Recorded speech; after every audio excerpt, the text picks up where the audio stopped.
Welcome to the History of European Theatre podcast, and thanks for joining me on this journey through millennia of theatrical history. Episode 91, The State versus the Theatre, Part 1, Henry, Edward and Mary. Last time, I took you through the frequently changing attitudes to the stage player during the Tudor period. In a period where stage playing could be a hand-to-mouth existence or the route to great wealth, it was always a precarious profession. Indeed, as I pointed out, for many it was never even considered a profession at all, and certainly not a reputable way of earning a living. Attitudes towards plays and players were caught up in the religious changes of the times, which also meant that they were caught up in political changes. It was a time when religion and politics were closely intertwined, so we have a considerable amount of evidence about how the state tried to legislate, curtail and censor the stage players, the plays and the theatre in the public record. So, in the next couple of episodes, I'm going to take you through the key moments of legislation by the state where it concerned theatre. In this episode, we'll be in the reigns of Henry VIII, Edward VII and Mary, and then next time there'll be a whole episode devoted to the reign of Elizabeth.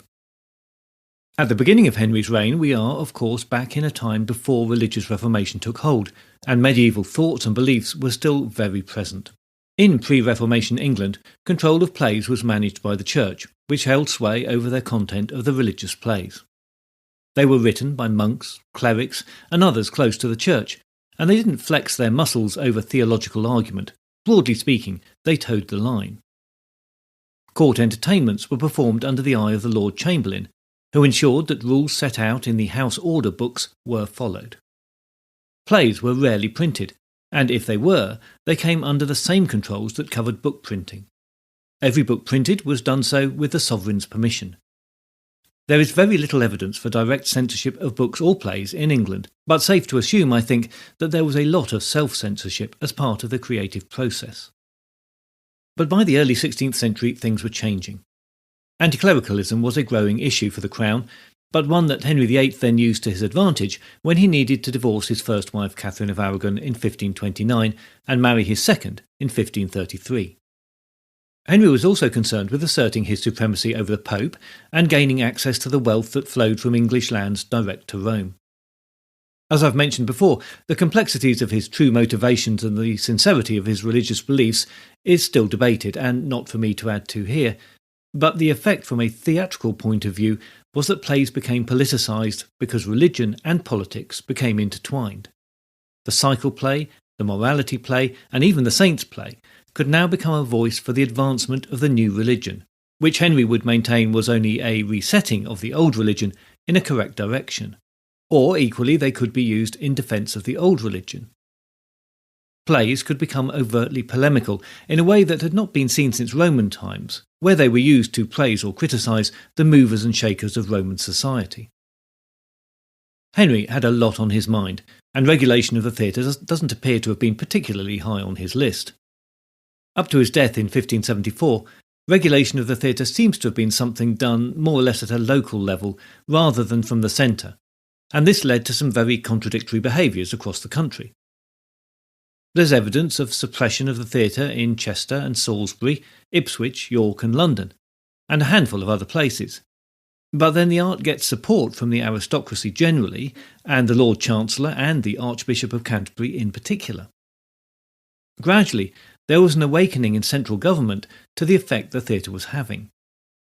Fairly late in the day, the King and his Privy Council woke up to the fact that having allowed religion and politics to mix in plays, with the aim of using them to advance their aims, they had opened a dangerous box of tricks that was no longer in their control, if indeed it ever had been.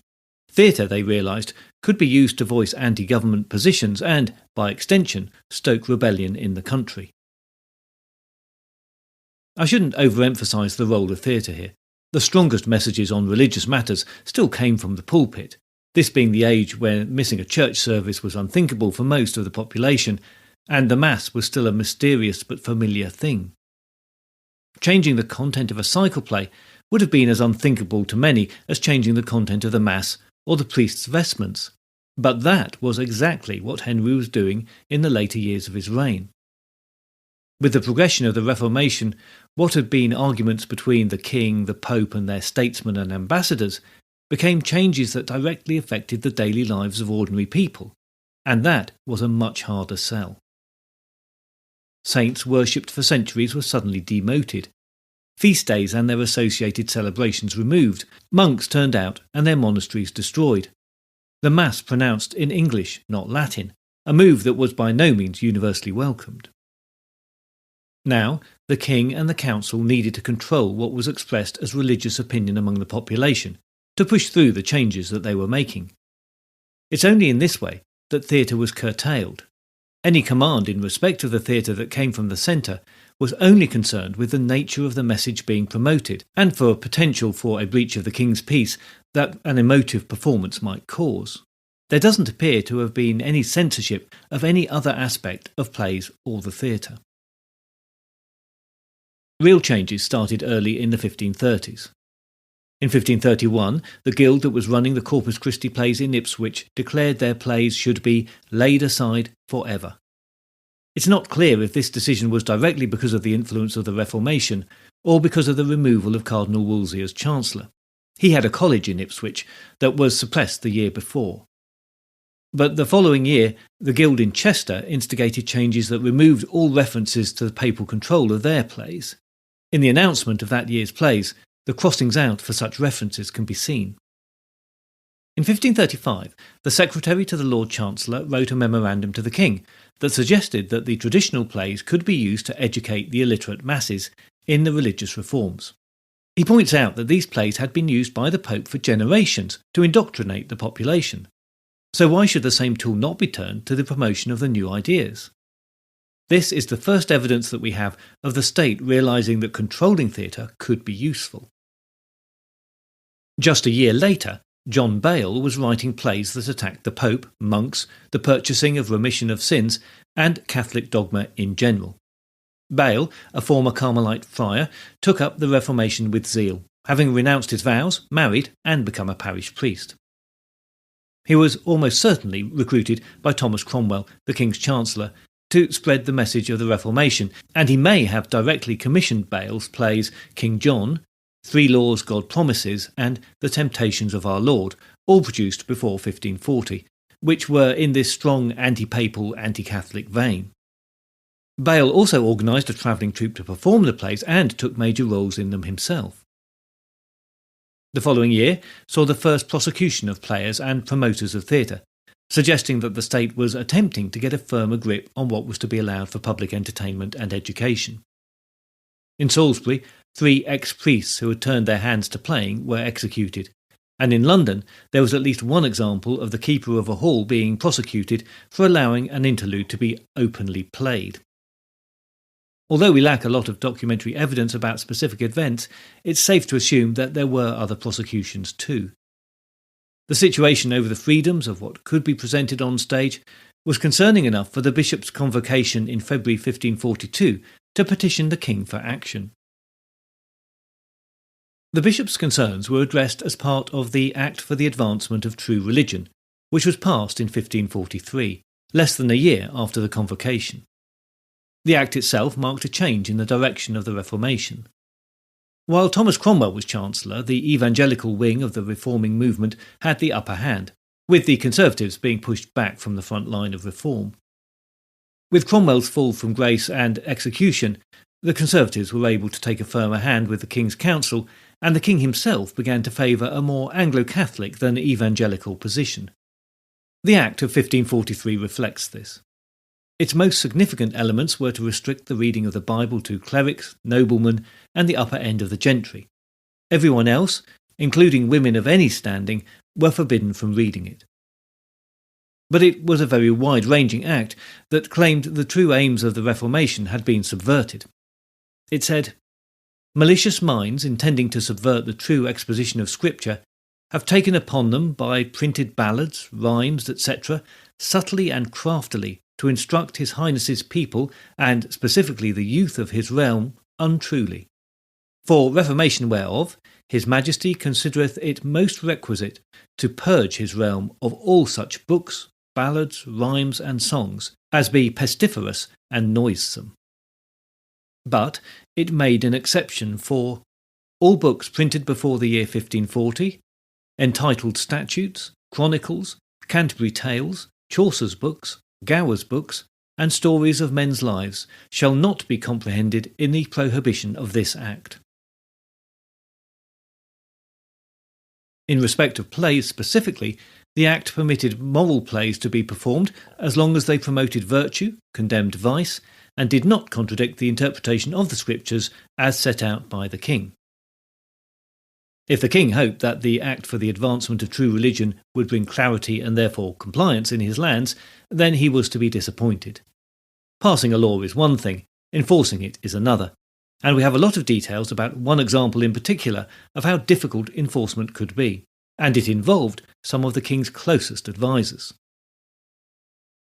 On the 16th of January 1545, the Fellows of Christ's College, part of Cambridge University, decided that they would stage a performance of Pammachius by Thomas Kirkmire as part of their Shrove Tuesday celebrations marking the beginning of Lent.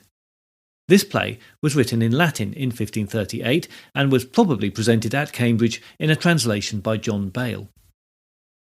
Coming from a German Protestant pastor, it is violently anti-Catholic. It denounces the Pope as the Antichrist, an extreme position that Henry never endorsed, merely regarding the Pope as the Bishop of Rome with no more power than any other bishop, and it criticised several aspects of religion recently endorsed by the True Religion Act, such as the value of fasting during Lent and celebrating the Mass. Cambridge was something of a hotbed for reform at the time, so it's easy to understand why the Fellows liked the look of this play. The Chancellor of the University was Stephen Gardiner, Privy Councillor and Bishop of Westminster, and a significant force in the promotion of the recent Act, and the pulling back of some of the reforms of recent years. Had he been a resident Chancellor at the university, he might have stamped out the production before it was staged. But he was a London resident and heavily involved with the life of Henry's court, so the play went ahead unchecked. In fact, this was exactly the time when Gardiner was engaged with the Catholic powers in Europe to try to find some common ground over religion and to build some much-needed alliances. The affair over the play came at a very tricky time for him. Gardiner only came to learn of the performance when the events were reported to him by one Cuthbert Scott, a junior fellow at the college, a few days later. Scott was outraged, and his complaint was supported when a concerned resident of Cambridge also reported the play to Gardiner. The bishop must have had some sense of conflict between his role as Chancellor of the University and as a Privy Councillor who had to support the contents of the recently passed Act of Parliament. We have the story so well documented because Gardiner exchanges a series of letters about the matter with the Vice-Chancellor of the University, Matthew Parker, and these are preserved in the public record. Gardiner attempts to keep things low-key at first, perhaps hoping that his informants had been exaggerating. He wrote to Parker on the 27th of March with a very gentle inquiry. "Master Vice-Chancellor," he began, "I have been informed that the youth in Christ's College, contrary to the mind of the Master and the President, has of late played a tragedy called Pammachius, a part of which tragedy is so pestiferous as were intolerable. I will give no credit to this information, but as I shall hear from you, wherein I pray you and I may shortly know by you the truth. If it be not so, I will be glad, and if it be so, I intend further to travail, as is my duty, full reformation of it." The Vice-Chancellor replied a few days later, saying that he had indeed investigated further and confirmed that the play did contain slanderous and suspicious sentences, but that the Fellows had wisely agreed to omit all such matter whereby offence might justly have risen. But it seems that Gardiner was unconvinced by these assurances and dispatched a cleric on his staff to Cambridge to oversee a much more thorough investigation. In his letter, he goes so far as to list specific points of the Act that he believes may have been breached. When the Vice-Chancellor received this missive, he must have realised that he was now dealing with an adversarial Privy Councillor, not a friend supporting the university. The letter ends with a not-so-coded reference to the need for universities to follow the laws of the land and the King's will, lest they suffer the same fate as the monasteries. Parker got the message and called a meeting of his fellows and heads of college to dig deeper into the matter. But the meeting went nowhere, as so many of the required attendees, and I quote, "whether on purpose or of chance were absent. Only 2 complaints could be found from those who did turn up, and one of those was Cuthbert Scott, who had made the original complaint. Undeterred, Parker then sought out the actors who had performed in the play and acquired sworn depositions from them, which admitted to the play being all throughout poison. Parker sent the depositions to Gardner with the prompt book for the play that he had also acquired. Gardner appears to have been convinced of the wrongdoing at this point.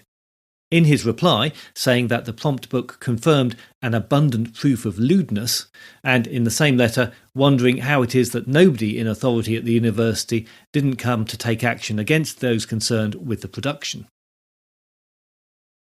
Gardner, as he was bound to do, then took the matter to the Privy Council, from where, 4 days later, a letter was issued to the Vice-Chancellor, calling him to look to his fellows and heads of college and admonish them to endeavour themselves so to employ their wits and their studies in knowledge that is good, true, and wholesome, as all that is indeed poison, either in learning or in manners, be expelled and put out.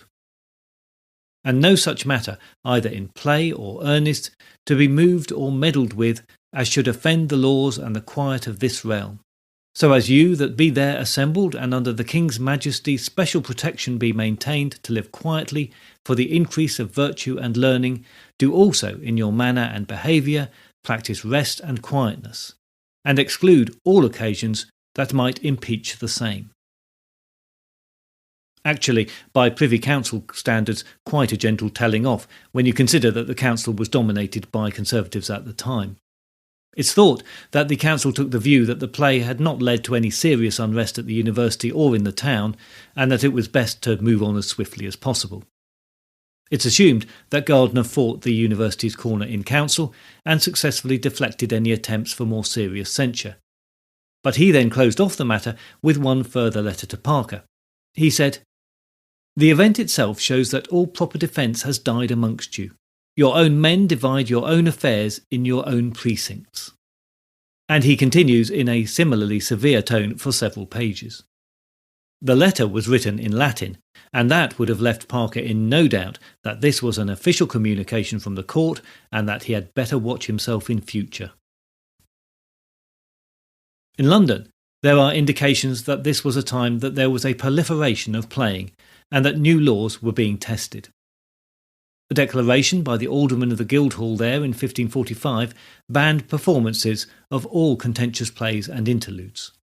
Presumably, the ban was issued as a reaction to an increasing number of productions that were considered of dubious content. 2 years before this, a similar decree had been issued banning posters advertising unauthorised plays and tightening the rules around what would be authorised. A further decree was issued 2 years later with almost identical wording, suggesting that the original order was being worked around or ignored. It seems that it wasn't only the fellows at Cambridge University who were willing to test the limits of what was permitted. Surprisingly, both orders specifically mention banning of all plays on Sunday. It would have been reasonable to assume that there were no performances on Sundays when all the population should have been in church. But it was the only day of the week that was a holiday for most workers, tradesmen, apprentices and labourers. And the commercial players would have been keen to perform on a day that would gather the biggest audience. It was a tussle that was to continue for the ensuing century. The king liked the look of the way London was trying to control the theatre, and in March 1547 he appointed a Master of Games, Revels and Masques, with the aim of bringing state control to all theatrical activity in England. As things turned out, it was never that simple, and there continued to be a fight between the state, the church and the City of London for control of the regulation of theatre for the duration of the Tudor period. When Henry died in 1547, his son Edward inherited the crown. The problem was that Edward was only 9 years old. A Regency Council was established under the leadership of the Duke of Somerset, who, as the old king's death approached, had thoughtfully taken the boy heir into his care. He soon persuaded the council to honour him with the title Lord Protector. Somerset was from the evangelical wing of the Reformation, and used his position to pass more extreme laws through Parliament than Henry in his later years would have countenanced. As a result, a stream of evangelicals who had fled the country returned.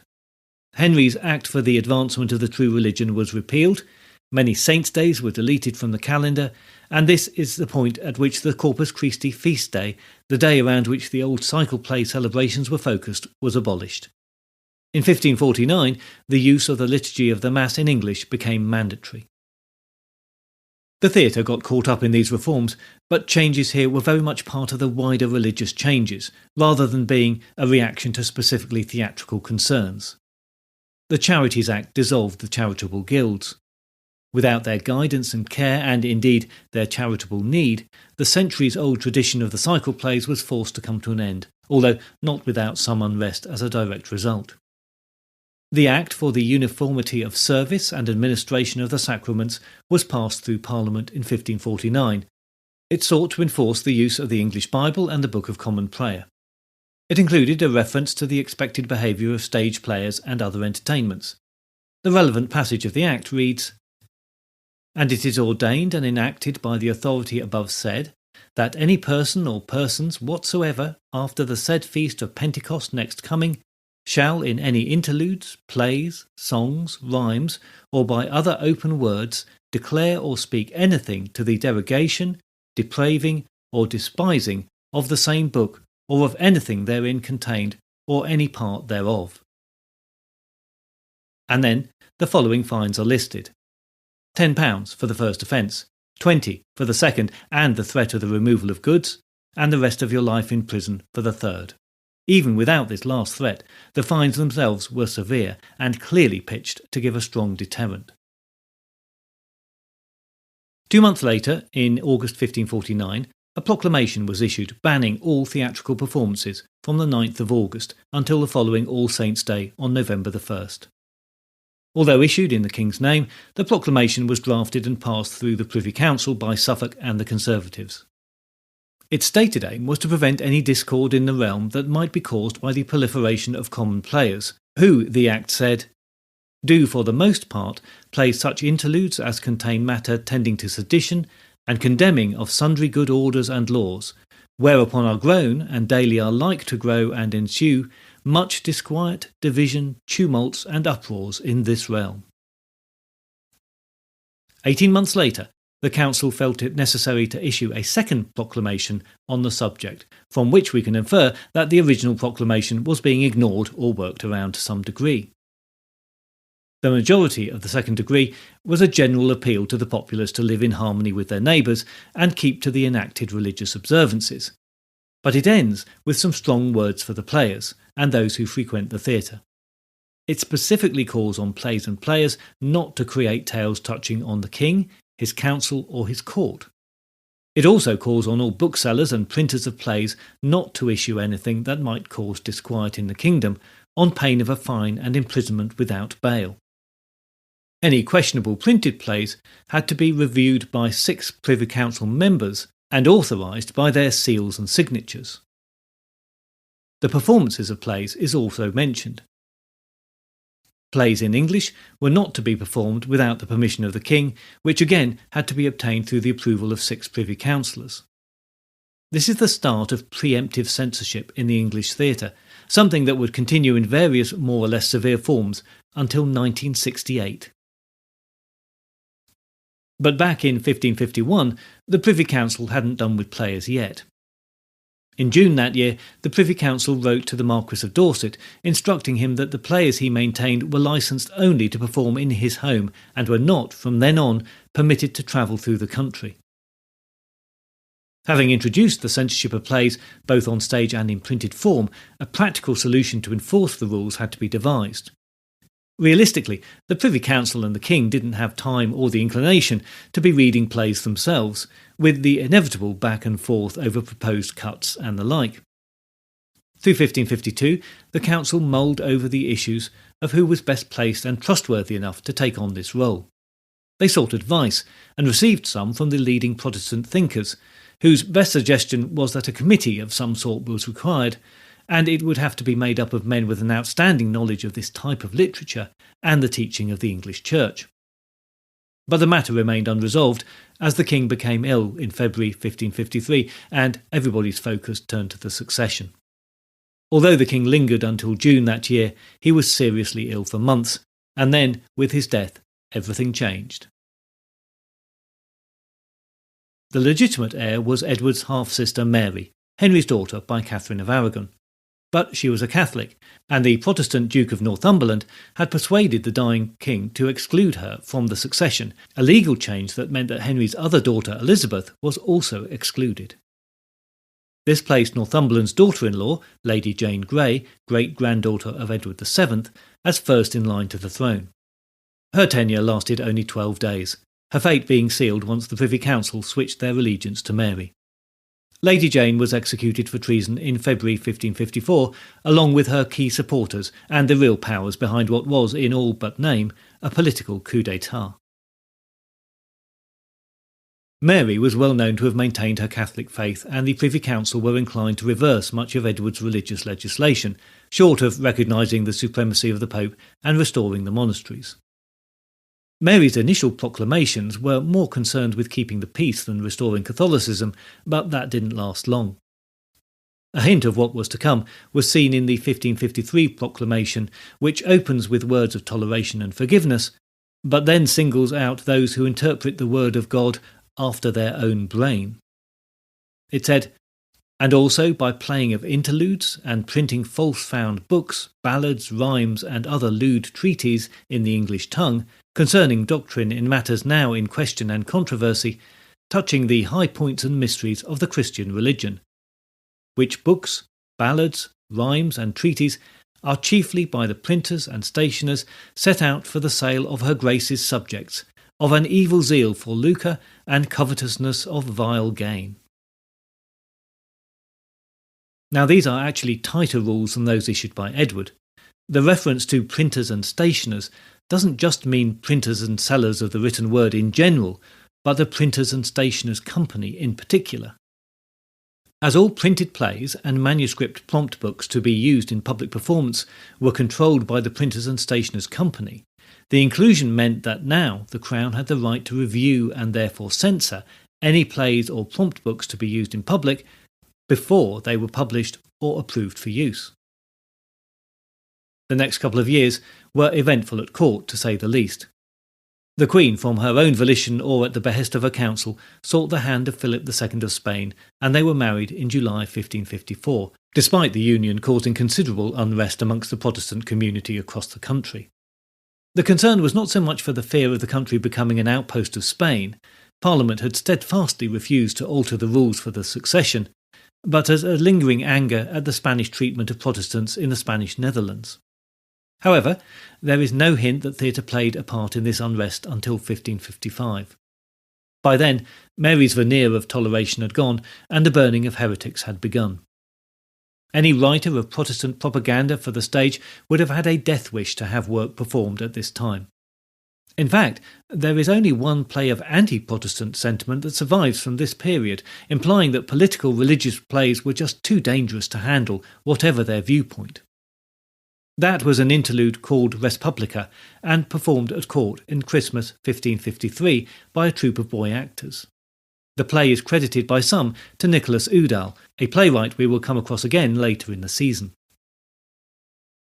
This piece is a morality play, telling of the fall and then the restoration of Lady Respublica, who during her journey is challenged by personifications of avarice, insolence, oppression, and adulation. In 1555, to the end of Mary's reign in 1558, players and playwrights were likely to get caught up in the general religious repression if they stepped out of line publicly. In 1555 there is a letter from the Privy Council ordering Lord Rich, the Lord Lieutenant of Essex, to ban a play scheduled to be performed just before Lent. The letter said, "His Lordship is willed to stay the same, and to examine who should be the players, what effect the play is, what such other circumstances as he thinks meet, and to signify the same hither." A week later, the Council sent Lord Rich another letter thanking him for putting a stop to the playing. Although it notes that Lord Rich found the players to be honest householders and quiet persons, and that he had released them from any charge, They emphasise his duty to have a special look out for similar activities in the future.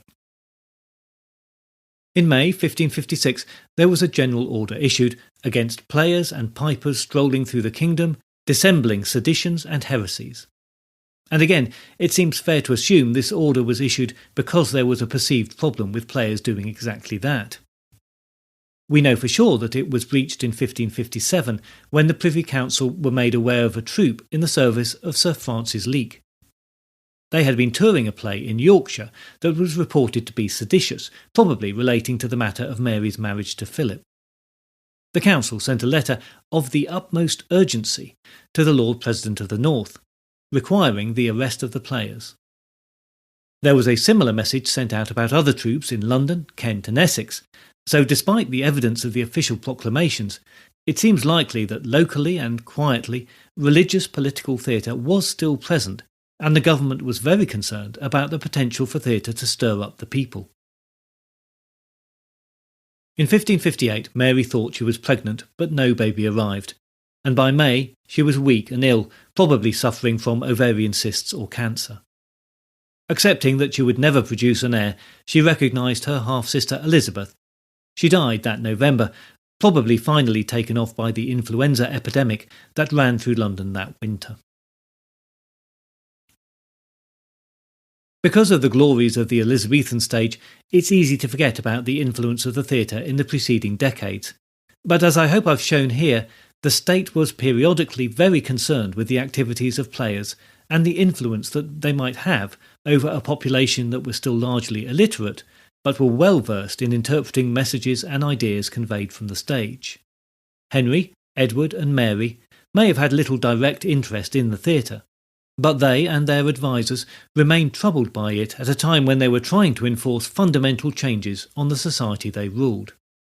As I've said before, it was a time when what you thought and what you believed could get you fined, beaten, imprisoned or killed, or all of the above.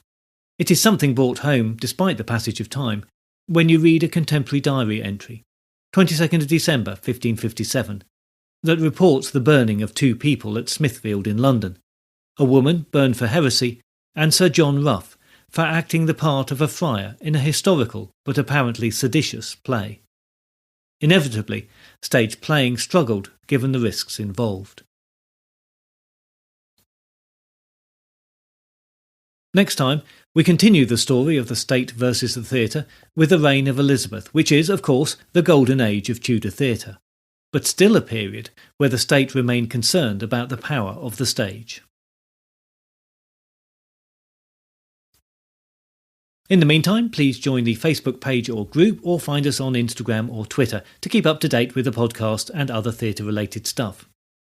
If you'd like to help support the podcast, there are additional episodes available on Patreon, which you can access for a small monthly fee. They cover a range of theatre history-related subjects, from all the periods that the main podcast has covered and a few more recent subjects too. I'm currently working on several episodes which will directly support the details that you're hearing in these episodes on the early Tudor theatre. If you're interested in any of these, but can't stretch to a monthly commitment, I can offer a bespoke feed of specific episodes for a one-off payment. You can find details of this on the podcast website at www.thehistoryofeuropeantheatre.com. Once there, just follow the links to Patreon episodes from the main menu, where you'll find a list and a short description of all the available episodes. Thanks again to everyone who's already supports the podcast and to all of you for listening. I look forward to your company next time, but if you have any comments or concerns in the meantime, you can contact me by email at thoetp@gmail.com or via Twitter at thoetp.